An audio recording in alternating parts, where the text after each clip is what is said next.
Hello, Symposiast. I'm Dr. Angela Puca, Religious Studies PhD and University Lecturer, and this is your online resource for the academic study of magic, esotericism, paganism, shamanism, and all things occult. I'm very pleased to have for you today an episode on Can Magic Stop War? And focusing on all the aspects related to peacemaking, and also covering some of the historical rituals that have been used for peacemaking and how they can be adapted to contemporary practice, in case you were interested. And before we dive into the topic, I have to remind you that this project of delivering free academic scholarship for you guys can only exist thanks to your support. So if you have the means, please consider supporting me on Patreon, Coffee, PayPal. You can check out my services on my website, drangelapoca.com. And you find all the link to support me in bio, the info box, the cards everywhere. So if you want to support my work and keep my project alive, you will definitely have all the information very easily available to you. Also, don't forget to sign up for my newsletter. It's again on my website, drangelapuca.com, which is drangelapuca.com, and that keeps you in touch with me, and you don't have to rely on social media algorithm to stay in touch with me and know what's going on with me. Besides, my newsletter is not censored like all the other social media platforms, so that's another reason to sign up. Thank you all so much for considering, and I hope that you enjoyed this episode. So today we're gonna talk about a very interesting topic. Can magic stop war? You may have noticed also from other videos that I posted, other episodes, that I seem to be particularly interested in magic and politics these days, and political magic and how magic can affect the status of things worldwide. So I thought I kind of made a video already on magic and war and occurrences where magic was used in wartime. And there are a couple of examples that I will have to use in this video as well because they're just relevant. But on this one, I'll try and focus more on peace and the possibility to stop war. I'd be really interested to know what you guys think in terms of whether it is an aim, a purpose, or the sort of global aims, whether it is something that magic can actually achieve or whether it is beyond the scope of magic. Is I think that the scope of magic and what magic can and cannot do has always been a great interest of mine. And different practitioners, different traditions have different views. So, yeah, can magic stop war? I think that it is probably a very naive question, as if it was posed by a child convinced that incantations might halt tanks, or that a whisper charm could neutralize a nuclear arsenal. But I have a childish heart, so or a childlike, not childish. So I do ask naive questions sometimes, but I think that history also offers us disquieting pattern. We have rulers, priests, and insurgents alike that have reached for ritual technologies at moments of acute political crisis. And far from being mere vestiges of superstition, these rituals and this type of magical interventions were often framed as matters of state security or as necessary antidotes to the chaos of violence. So, take for instance the alleged New Forest Coven in 1940, when Britain braced for Hitler's anticipated invasion. And Gerald Gardner's alleged account of witches gathering on Lammas Eve to raise the cone of power against the Führer, that has long been read as folklore, a romantic embellishment of Wicca's wartime origins.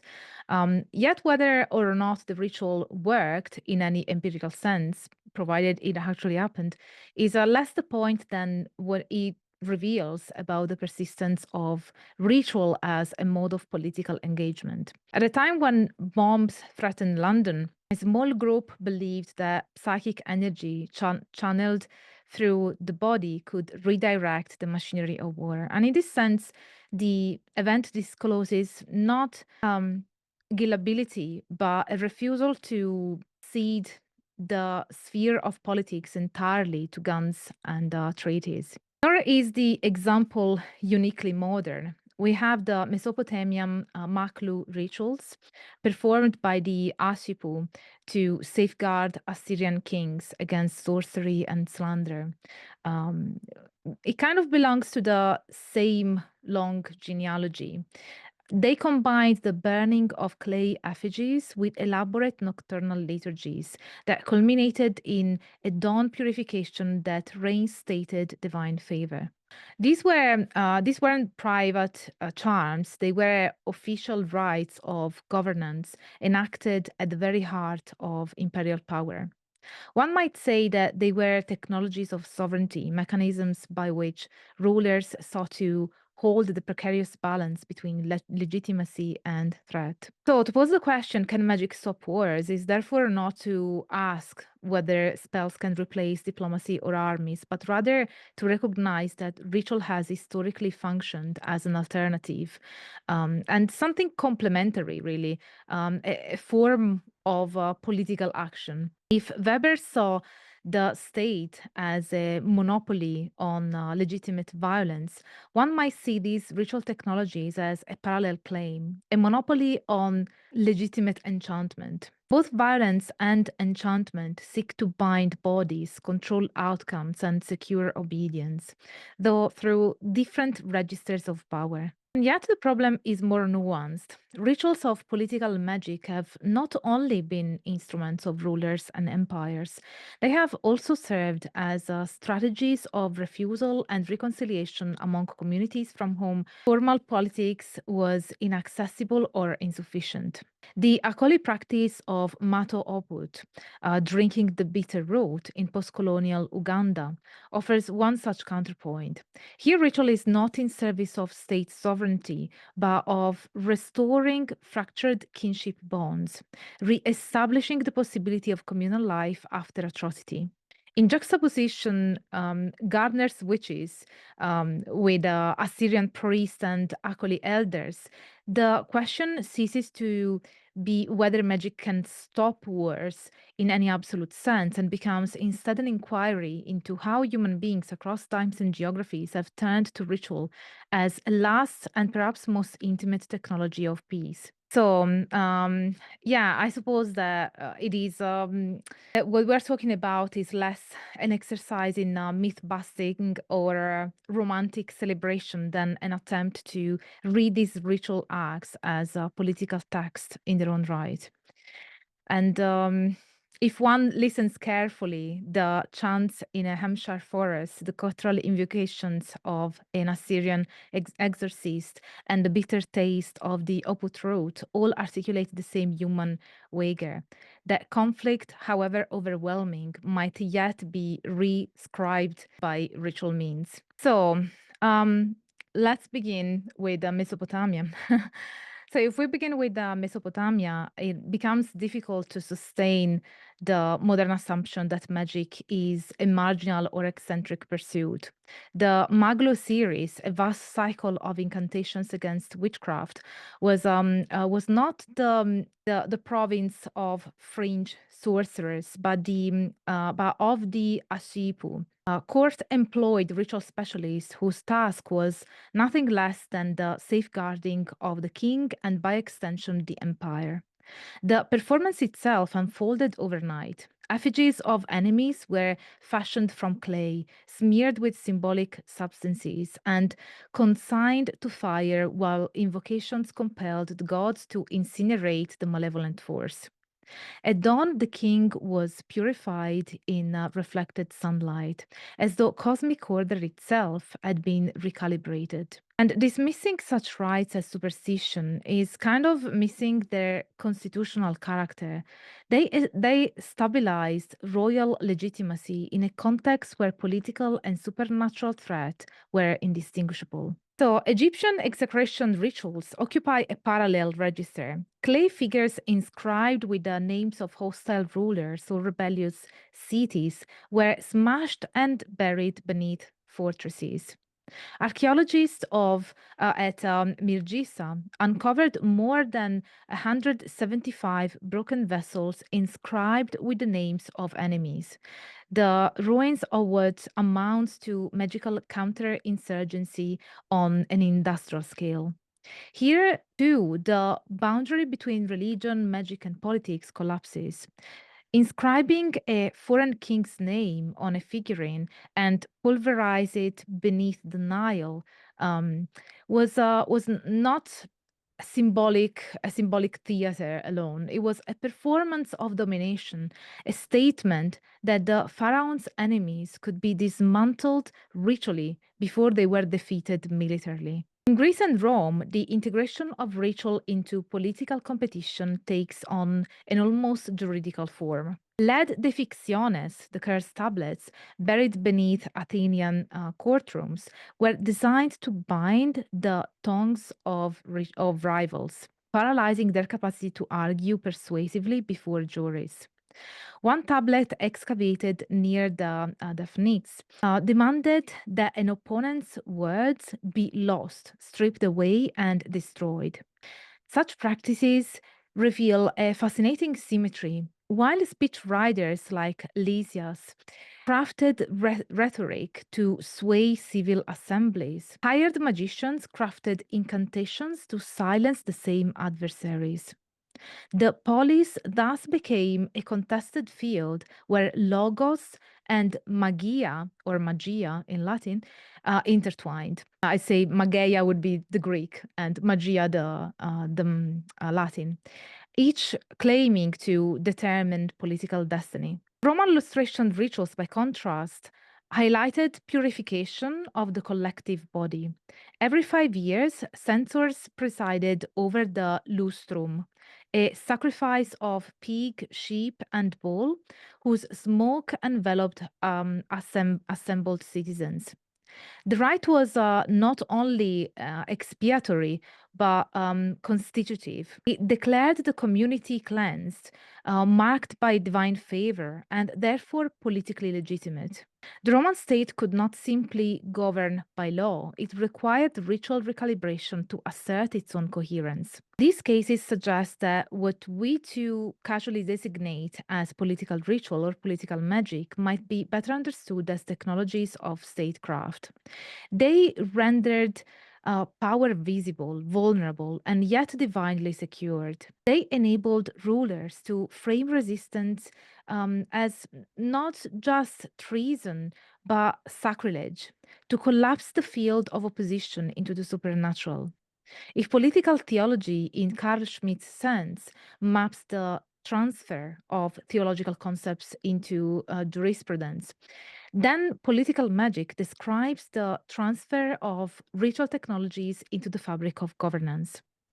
The king's safety, the general's legitimacy, the orator's victory all depended not only on law or arms, but on the precise choreography of ritual gestures. So, reading these sources critically is not assuming efficacy in the causal sense. Whether clay dolls actually vanquished foreign kings is not really the matter here.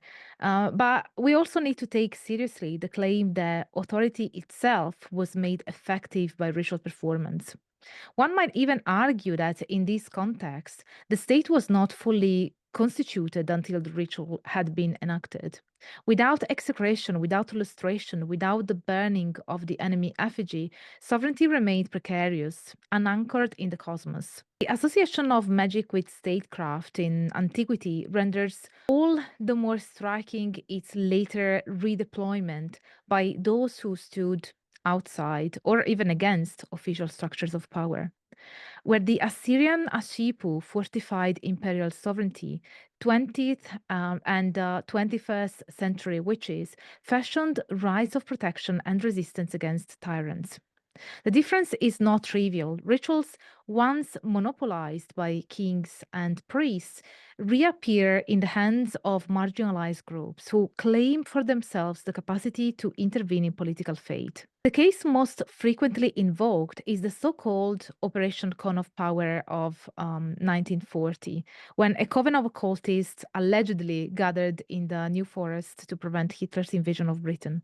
Gerald Gardner's later telling, as Roland Hutton has observed, has the quality of myth making, an origin story for Wicca, cast in the idiom of national survival. Yet, regardless of whether the ritual materially impeded German strategy, the account itself discloses something significant about modern magical subjectivity. At a time when Britain faced existential threat, a circle of witches believed that by dancing skyclad and projecting collective will across the channel, they could reach into the mind of the viewer. The right thus staged a counter narrative to the machinery of bombs and battalions, that a small persecuted religious minority might hold the key to averting catastrophe. Fast forward to 2017, and one finds a global movement of witches coordinating binding spells against Donald Trump. This was the hashtag magic resistance that was less clandestine than Gardner's gathering. Its ritual instructions were circulated online, complete with photographs of altars featuring candles, tarot cards, and pins stuck into images of the target. This is actually a movement that was also mentioned in one of the papers that I attended at the World Congress in Poland, interestingly enough. And the synchronized monthly performance on the waning moon illustrates how digital networks now mediate magical activism and allow solitary practitioners to feel part of a dispersed but collective force. Importantly, the spell was conceived not as maleficium, no curse of death or disease, but as restraint, a magical injunction that the president do not harm.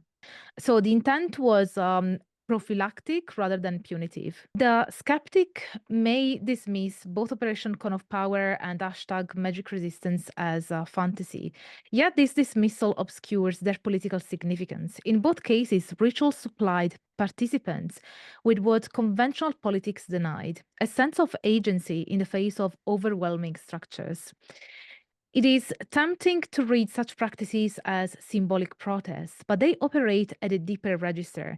They enact a conviction that politics is never exhausted by parliaments or armies, that sovereignty is porous to enchantment. And in this sense, magical resistance represents a counter sovereignty, a rival claim to shape the real to shape the real through means neither recognized nor controllable by the state. If ancient state rituals declared the gods are on our side, modern activist spells assert that no ruler, however powerful, is immune to the subtle technologies of ritual.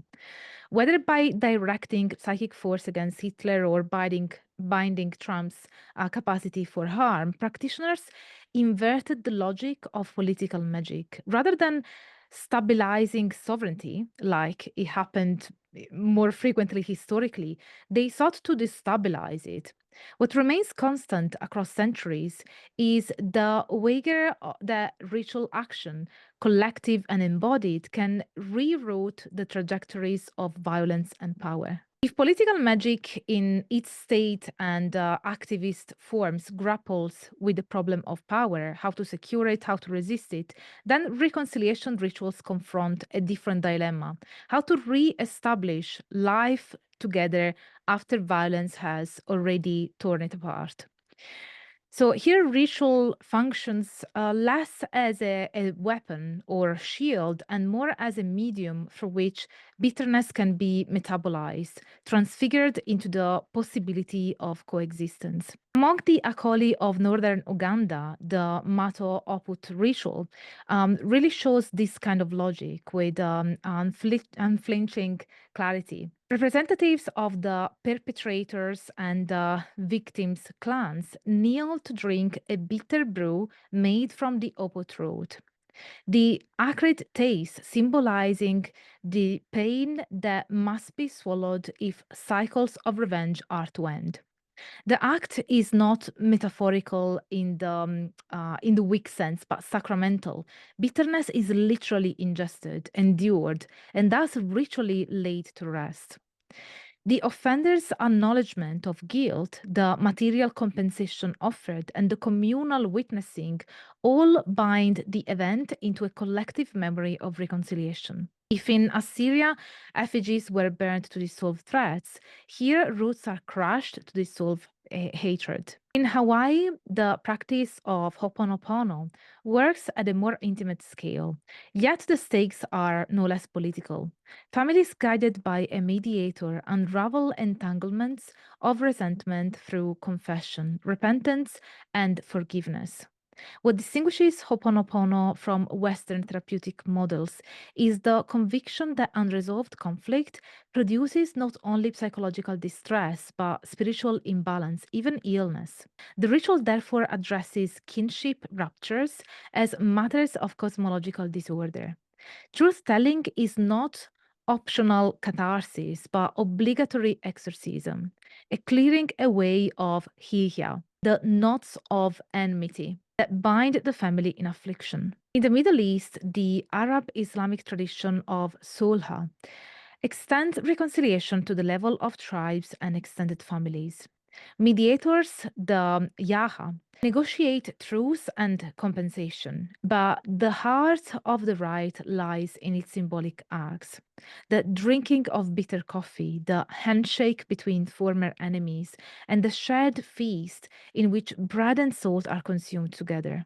These gestures, mundane in isolation, acquire gravity through the ritual frame. Bitterness acknowledged, enmity released, trust reconstituted around the table. The coffee is unsweetened precisely so that the parties taste the sharpness of conflict before it dissolves in communal celebration. What unites these disparate examples is their refusal to treat conflict as a purely legal problem. Courts and tribunals can apportion blame, but they cannot restore the possibility of kinship or neighborliness. Rituals such as the Mato Oput, oponopono, and sulha insist that reconciliation is not reducible to verdicts or contracts. It requires performance, acts that externalize pain, that allow bitterness to be swallowed, not to be united, untied, and hands to be joined. Only then can the social fabric be rewoven. If one juxtaposes these rites with the political magic of Mesopotamian kings or modern witches, the contrast is telling. Their ritual sought to prevent violence or defend sovereignty. Here, ritual seeks to metabolize violence already done. Yet the underlying conviction is continuous that conflict is not an inert fact, but a dynamic force susceptible to transformation through ritual action. In that sense, reconciliation rites extend the same vigor that animates all political magic. That human beings, by collective gesture, word, and symbol, can bend the trajectory of history away from, from destruction and towards the fragile possibility of peace. Now, let's look at the common threads that we find across cultures. Um, Placed side by side, the Mesopotamian Maqlû, the Wiccan cone of power, the Acholi Mato Oput might seem incommensurable, and maybe to a degree they are.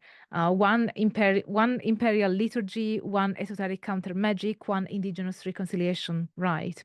Yet, if we attend to their underlying grammar, striking continuities emerge. All three operate by transposing the chaos of conflict into a symbolic field where it can be contained, transformed, and ultimately rescribed. The mechanics differ, but the logic is recognizable. In Mesopotamia, clay figurines embody enemies whose destruction restores order. In Uganda, bitterness itself becomes palpable, crushed into a root and consumed so that hatred can be swallowed and neutralized. In Britain, Hitler's advance is reimagined as susceptible to the projection of psychic force spiraling upward into a cone. Each ritual exteriorizes the problem, war, feud, tyranny, into a symbolic or material medium where it can be handled. As Catherine Bell argued in her theory of ritualization, the efficacy of ritual lies not in its supernatural claim alone, but in its capacity to frame certain gestures as authoritative acts of ordering. Equally persistent is this insistence that political legitimacy is never secure without ritual ratification. The Roman lustrum certified the civic body's purity. The Hawaiian oponopono certified a family's restored balance. The sulha handshake certified the end of a feud. In each case, power is not fully real until ritual has made it so. To speak of law or treaty without ritual accompaniment is, in this context, to speak of an unfinished act. Another shared thread is the way ritual manages temporality. Political magic frequently works in the nocturnal hours. Maqlû carried through the night until dawn, which is raising power at Lammas Eve, Arab mediators suspending revenge during the cooling off of Atwa. Darkness allows the reordering of time, the pause in which vengeance, invasion, or rebellion can be suspended long enough for another outcome to be imagined. By contrast, reconciliation rituals often conclude with a feast in daylight and signal not just resolution but return to ordinary life. Night for danger, day for renewal, a rhythm embedded in these ritual cycles. What these traditions collectively expose is the inadequacy of the dichotomy between rational politics and irrational magic. Dismissing ritual as superstition is misunderstanding the conditions under which people confront violence. When legal channels falter, when diplomacy collapses, when the enemy seems overwhelming, ritual provides a grammar for agency. It does not erase conflict, but reframes it, turning hatred into bitterness to be swallowed, enemies into clay to be shattered, tyrants into minds to be bound. If sovereignty requires ritual to appear legitimate, and reconciliation requires ritual to be possible at all, then perhaps what unites these examples is the recognition that conflict is never simply managed, it must be ritually transformed. War and peace alike are narrated, embodied, and enacted through sacred technologies. The common thread, then, is not cultural coincidence, but an anthropological constant. The conviction that human beings confronted with violence reach for ritual as the most elemental means of altering the trajectory of history. Now, I've decided to include this more practical side, which is not something that I normally do, but I have done for my war-related, peace-related videos and episodes. So I've kind of reimagined. I thought if we were to transplant this kind of rituals in modern day, how could people reconstruct this kind of rituals?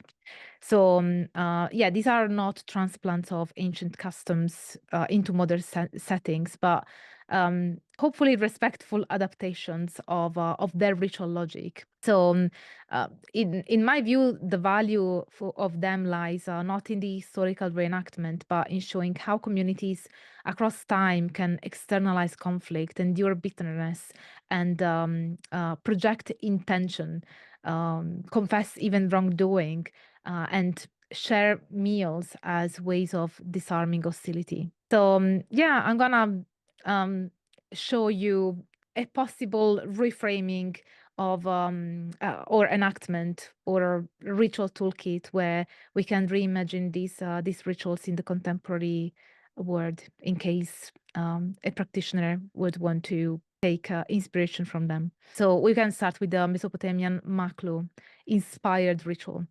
So, as we said, the Maqlû, which means burning, tablets of Syria from the first millennium BCE, prescribed night-long ceremonies where figurines of enemies were incinerated to dissolve sorcery and political threats.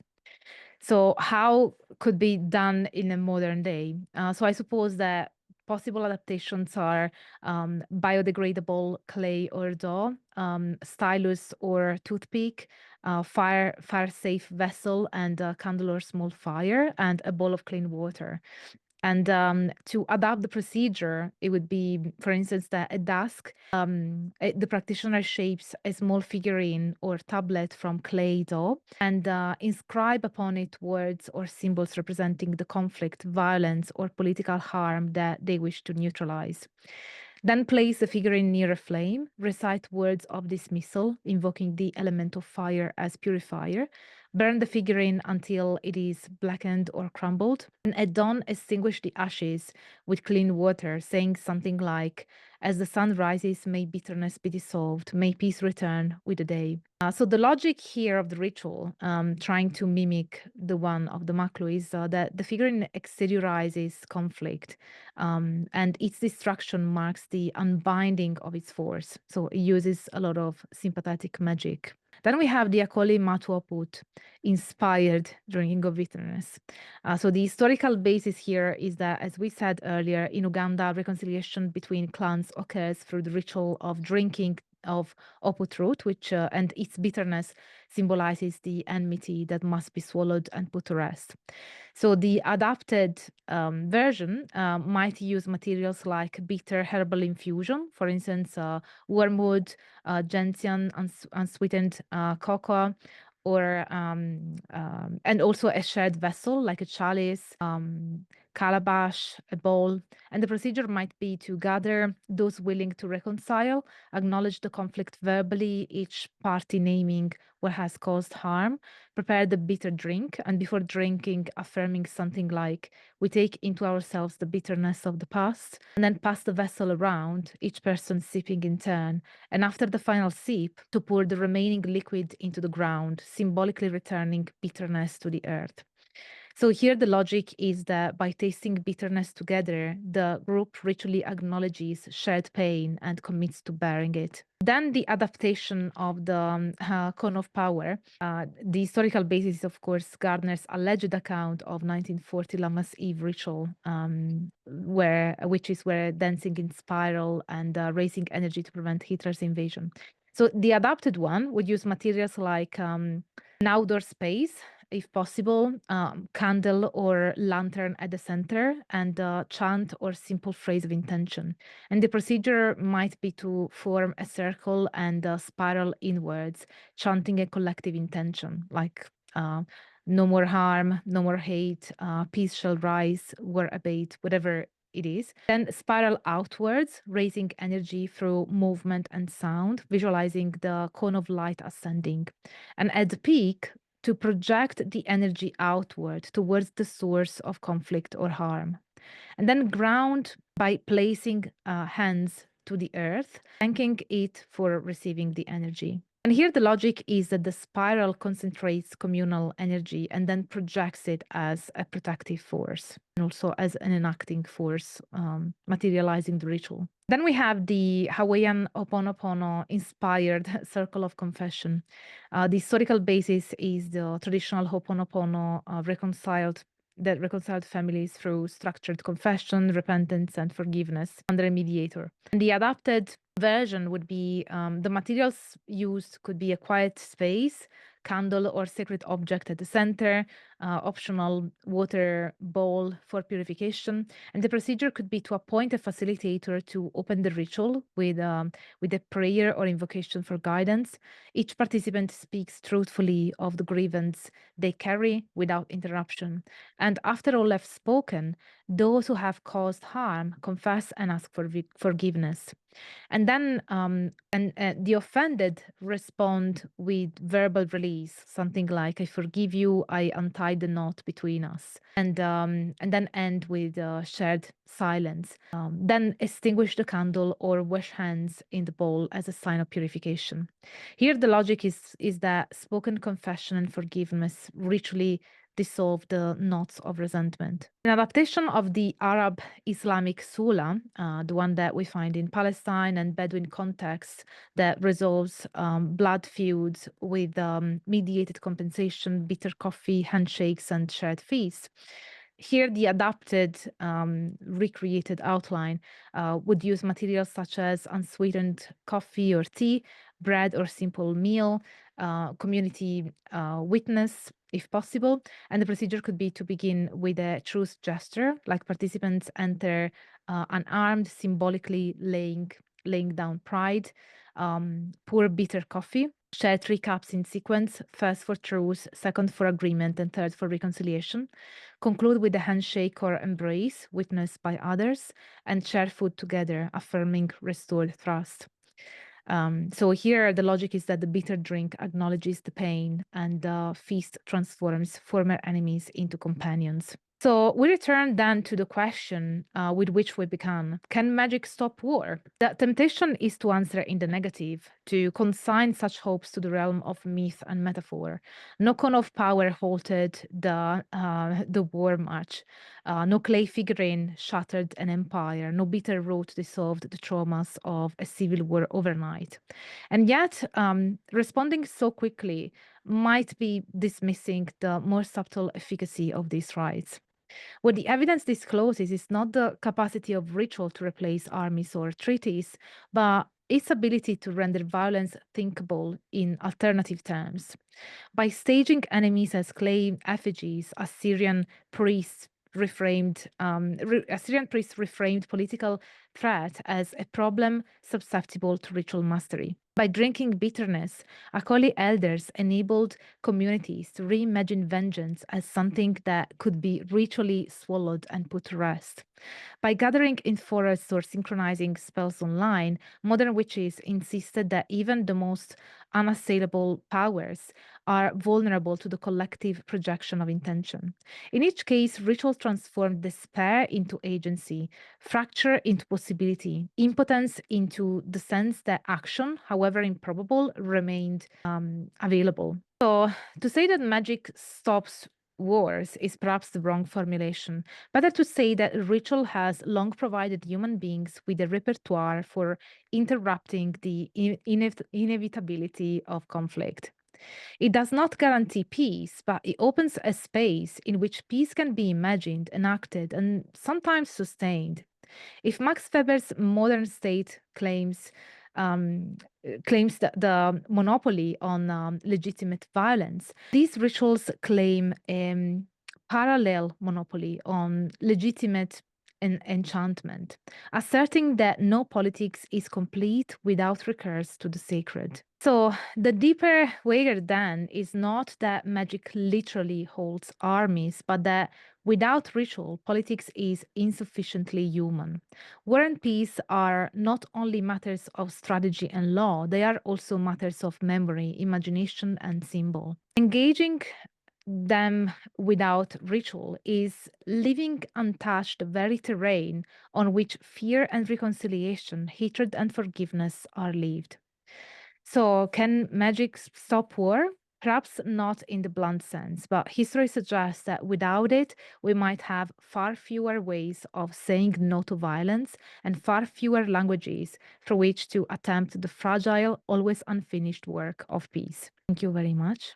These are my references, and I very much look forward to your views on the. This is it for today's video. I hope that you enjoyed it. I'd love to know in the comment section what you thought about it. Also, if you watched until this point, leave me a dove emoji as a sign of peace or a bird, whatever you have in your emoji section. And so that I know that you watched until this point, and you will know that I'm very proud of you because you're very committed to your learning. Also, don't forget to share this video around so that more people can know about peacemaking and magic, and also that the symposium can grow. And yeah, if you enjoy this project, as always, please consider supporting me financially. That's how this project stays alive, via PayPal, joining my fantastic and ever-growing Patreon community. That's definitely one of my favorite options, just because you'd be part of my community, and I'm sure you will love it because my patrons are amazing. They're all academically inclined. Some are practitioners, some are not practitioners, but you would definitely find a community of like-minded individuals to share your path with. or, share the parts that you are comfortable sharing anyway. So, yeah, please consider supporting my work. All the links are in the info box. Check out my services and my online courses on my website, drangelapuka.com, and sign up for my newsletter, still on my website.